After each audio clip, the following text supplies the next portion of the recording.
Welcome to another Mindset Mastermind on the attributes, the last of the grit attributes, this concept of resilience, the ability to rapidly return to one's baseline emotional mental state after a stressful, traumatic, or even triumphant event.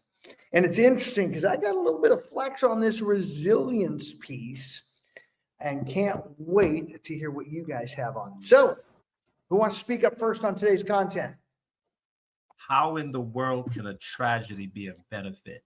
Oh my goodness. Who in the world, who in their right mind would get both legs blown off and see the benefit from it? This is a different brother. I mean, what do y'all think about that? I could just throw that out there. I'm like, I could say that Hank Well, didn't write it's the book. just pretty humbling. Go ahead, honey. I'm sorry. I just said it could be that Hank didn't write the book, but awesome. Good point. I thought that I felt like we were describing slightly more than resilience when you were discussing that story. And I thought we were talking about something a little more than a little tragedy as I read through it. But I do like the way he defined resilience. I don't know if I would have used this story to emphasize it, but definitely something we all need to read through, learn, and look back at times in our life. And the interesting thing I've always thought is resilience is something where you bounce back from something negative, but it also even says get back to your baseline after you get to like a high. Yeah, my fun in playing with this as a coach is this concept of, quote, baseline, because he did discuss in the chapter that if you don't bounce back, your baseline can erode. And your baseline gets lower and lower, and you fall into a depression state or some other psychological label that's not serving you. So my only adjustment on this content, if I were writing it, would be that come back, especially on these positive ones, Josh, come back almost to baseline. Rather than, as he described, your life being a straight line from point A to point B, left or right, and you're at some point on that, I'd rather have it be an incline from point A to point B, where you're having successes and you're coming back to almost baseline. So you're raising your baseline. You're raising your joy. You're raising your enthusiasm. You're raising your attitude. You're raising your grit on all these attributes we've covered. We all have a, quote, baseline of where we are.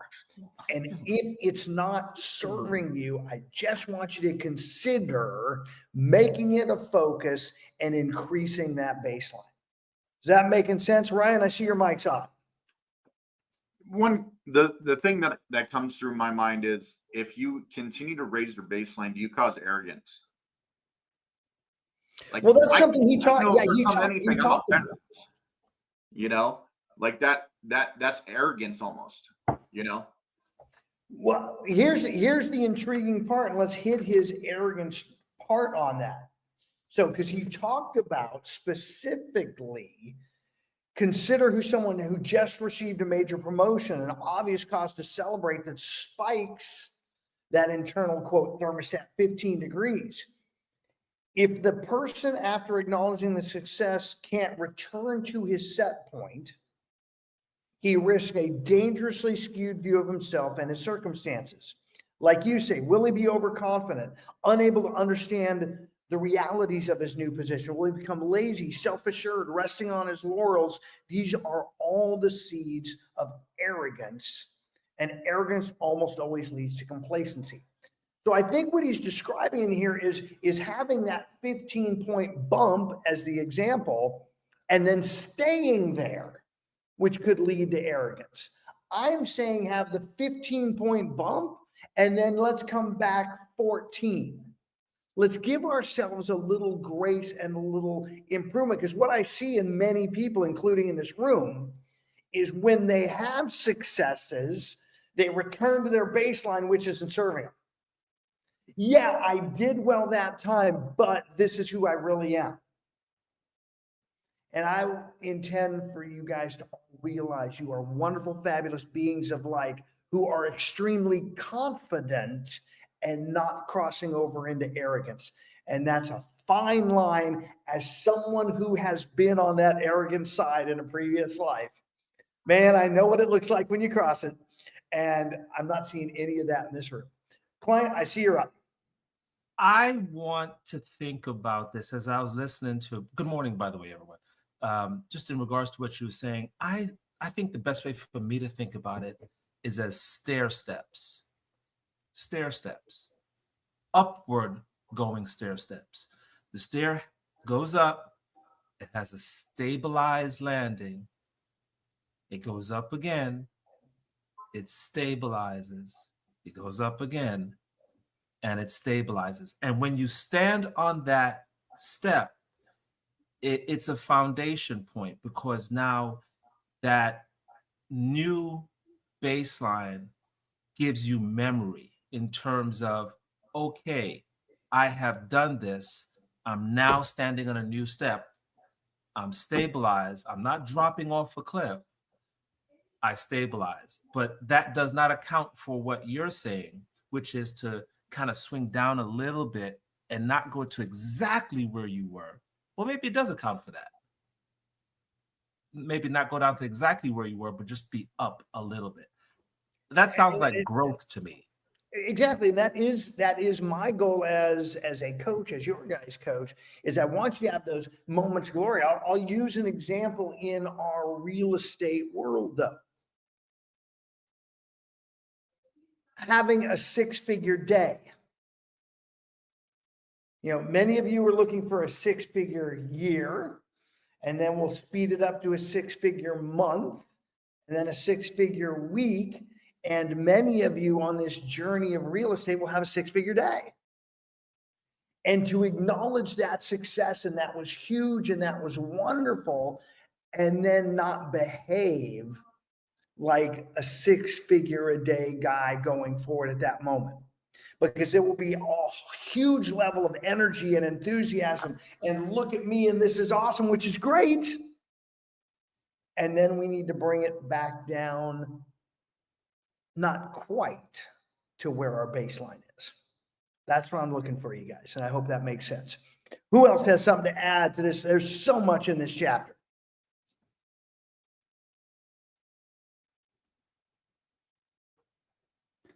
On page 75, it talks about highly resilient people are able to genuinely return to that baseline.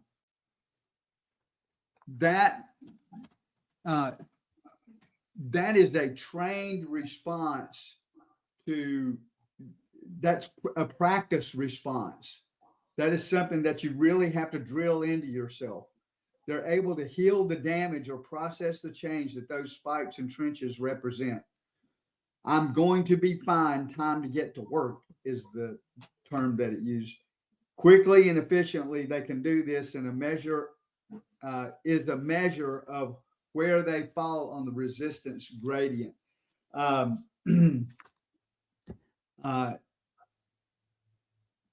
know how quickly we can respond sometime back to the baseline in the middle of a listing presentation is a trained exercise that we are all gotten pretty good at this point.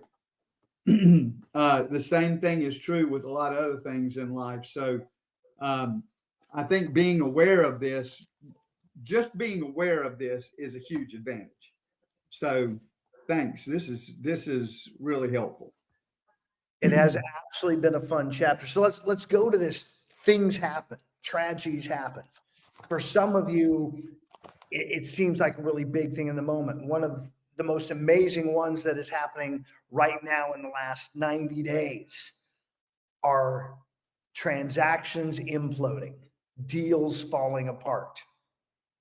And Kim's nodding over there because she's the poster child of this line. You know, she had deals fall apart last week. We were coaching yesterday, and it pretty much was, I'm going to be fine. Time to get to work. Heads down, lead gen all day this week. Crush it. Get back up to 5 pending, 6 pending very quickly. I see so many other agents, deal fell apart. What am I going to do? And they wallow in that moment rather than I'm going to be fine. Time to get to. Well, you got all kinds of noise, brother. Or it's Sean now.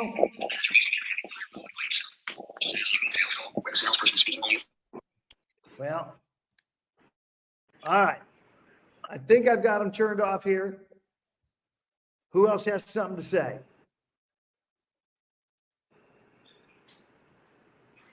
Go for it, client.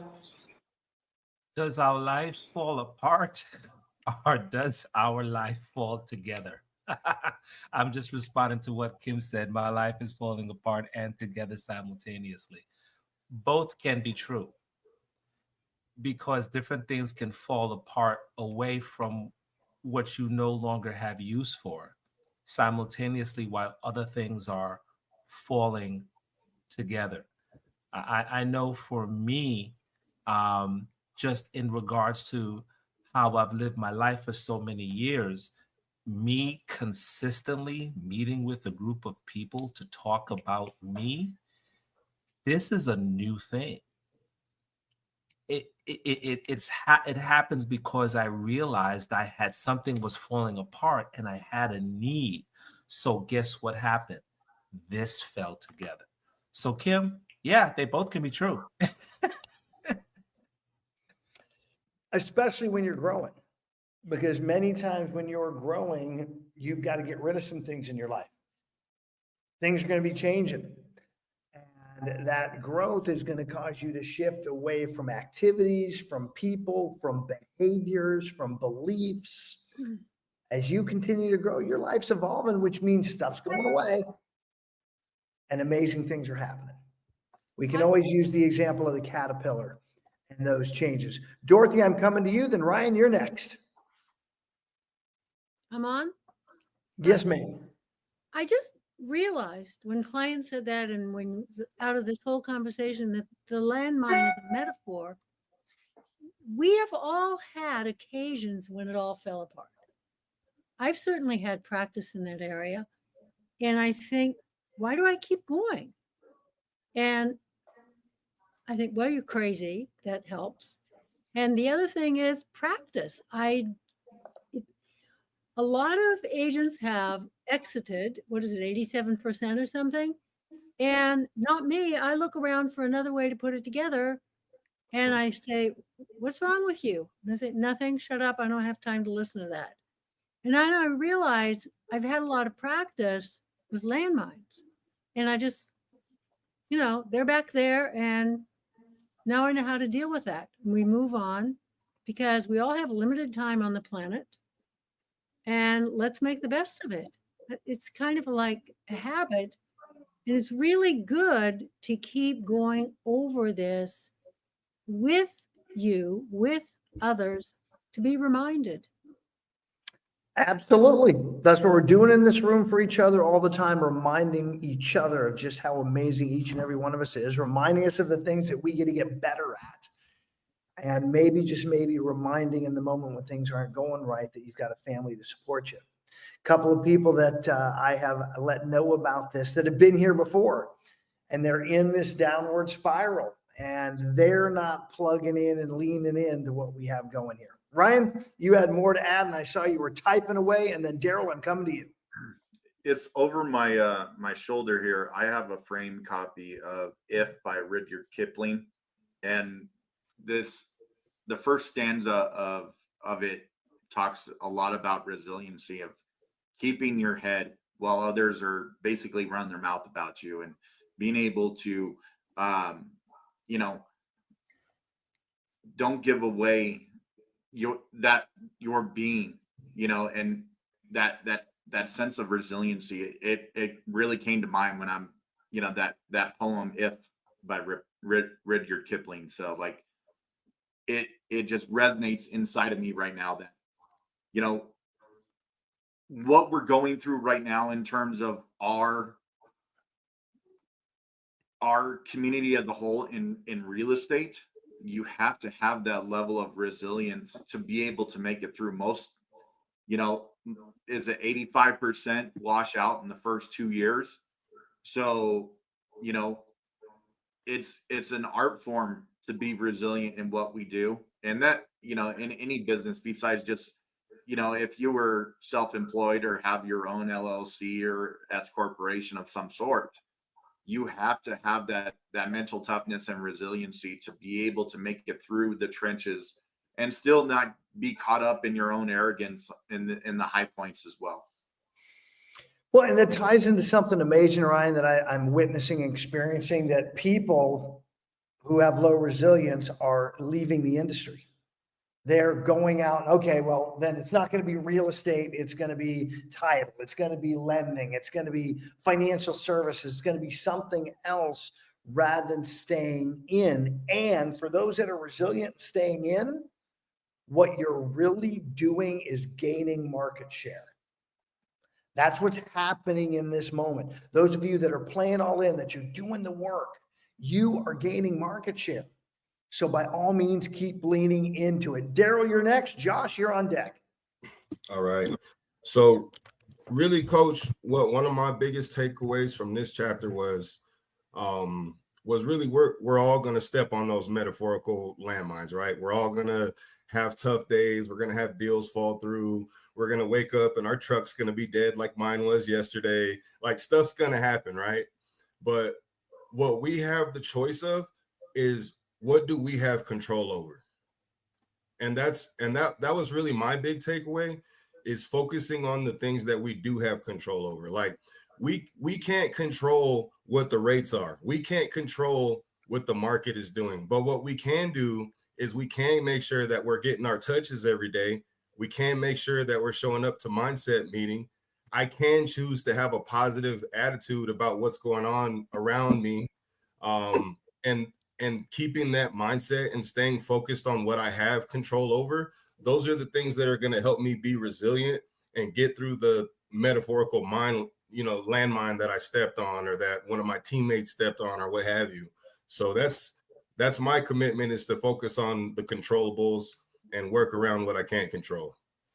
Well, that was absolutely in the content where he specifically stated that it is essential that we, let me find my quote here highlighted. Reframe. 81. And get 81. to work on the things that you can control. Right. Right there. Josh, what you got? Well, and following that, I mean, I like the term and thinking of this: reframe your circumstances. Bad things happen.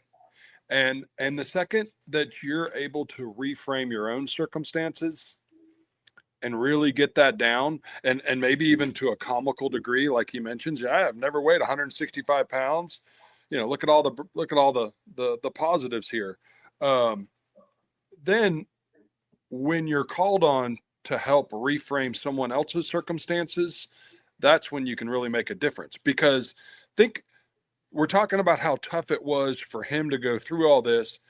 Think about how difficult it was for those people around him, for his peers that had to lift him to safety, knowing what he was about to go through, his family when they were there to see him for the first time, his wife. I mean, you can't really help somebody else grow and reframe their circumstances if you haven't figured out a way to reframe yours.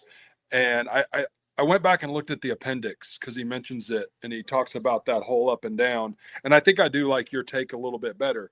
And it's not just that you're going to, jump up 5 or 7 points when something big happens, because then I do think you'll still be on that roller coaster. But that's something that I think if we wake up every morning and figure out a way to reframe our circumstance, it'll help us each and every day. Well, and I'm really appreciative, Josh, you brought into the conversation now things that we can do to improve and increase our resilience. And one of the two was humor. In fact, he says, One more trait is essential to increasing resilience, humor. And we're going to cover that later in the chapter, but I love, okay, he had 20 or 24 units of blood to save his life. He lost both his legs. He was jacked up 6 ways to Sunday, and his wife heard about it, couldn't do anything about it, couldn't even see him for almost a week until he arrives at Walter Reed in the United States. And so wife now comes in to see her husband, who is missing his legs, jacked up, broken pelvis, God knows what else. And she gets to choose in that moment how she reacts. And for those that haven't read the chapter, I love this. The wife's first interaction with her husband, in her best Forrest Gump impression, Lieutenant Dan, you've lost your legs. What a great break state, as Josh said, what a great reframe of just lightening up the air, because of course you could come in and having the story of all the things that's going to miss out now. The story of in her mind maybe of he's not going to walk his daughter down the aisle. He's not going to be able to play ball with his son. Whatever those stories that we create on the negative side, she was able to bring humor in. And I know many of you have experienced that side of me, especially in those darkest moments, where I will bring a reframe that adds some levity. Because it is doing it. We can do this for each other to help us build our resilience. Jeanette, you're up.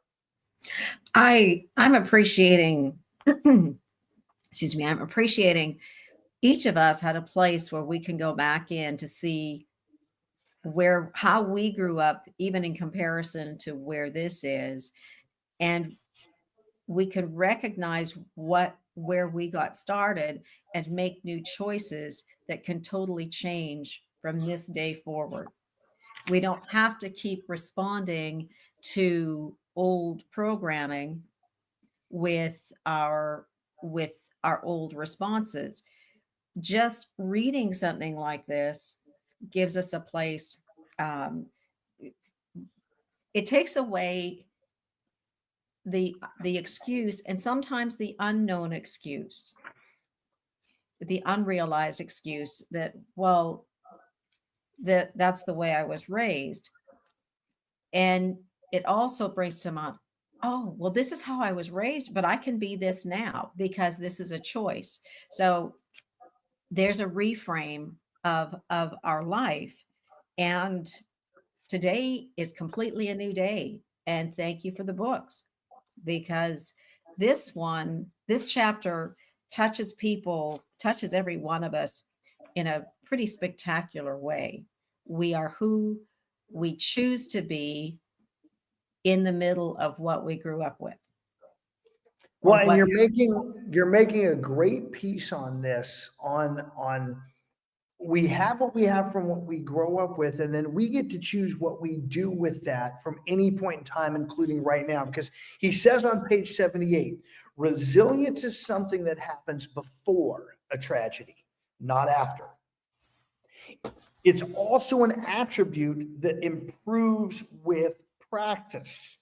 So one of the biggest tools, we talked humor, one of the biggest practice pieces we can do to build this resilience is gratitude. Gratitude. So I'm going to challenge all of you to get back, because you may not be, into daily gratitude writing. Every morning, this journal is gratitude first thing in the morning. So I'd read this chapter and sat down to do my gratitude, and one of my favorite people in my world historically, because when I was in some of the darkest moments, she brought a ton of humor. We were always laughing. So I'm full of gratitude. By the way, my gratitude sentences based on some NLP, I am full of gratitude for. I am full of gratitude for Anita. Man, she was a great coach. By the way, she's on the West Coast. I called her at 5:30 this morning. Anita is on, Nancy. Her and I have had some great conversations over the time, full of gratitude for my resilience. Here we are in the chapter. This is something I'm good at. Full of gratitude for my budget and tracking, full of gratitude for my focus, and full of gratitude for this book, The Attributes. So many things around us we get to be full of gratitude for, and every single morning writing these out. In fact, I'm full of gratitude for accountability, because every morning we have an accountability group that's focused in on what we're going to do for today on business development and building. And in that moment now, we're now adding this gratitude piece even in there. Where else in your day can you truly focus on what you're grateful for, what's right, and start building this resilience muscle? Client, I see your mic's up. You kind of stole my thunder in regards to what he said. I fell out when I read, hey, yes, I may not have any legs, but I don't have to worry about athlete's foot. I don't have to clip my toenails. The way he reframed it was in such a way that he used comedy within himself to empower himself. You can go through a lot in life if you reframe not only what you see, because what you see sometimes looks crazy, but if you reframe it in here, man, that makes it powerful. And he was able to go on from there. That floored me. Yeah, absolutely. Okay, Josh, close us out, brother. Yeah, last thing in the couple pages afterwards where he talks about the grit roll up, he says if you get too caught up in freaking out about what's going to happen on Friday, on Monday, you're never going to make it. So as we go through each of these leads, each of these referrals, each of these deals, if you're worried about what happens in step Q, you got to get through step A, B, and C first. And I think with some of the changes that's going on, everybody's freaking about what's going to change in a little less than a month. I really think that if you see everything as a potential positive and then figure out a way to overcome that when it truly presents a problem, before it presents a problem, if you freak out about it, that doesn't do you any good. So. And he says in here, as you're doing the wrap up, and we'll close with it, microdoses of grit can get us through the most routine moments of life. I don't want to make my calls today. Bring a little grit, pick up the damn phone, make a call. Because put simply, your ability and willingness to step outside of your comfort zone is the evidence of your grit. So today, Tuesday, let's get outside our comfort zone.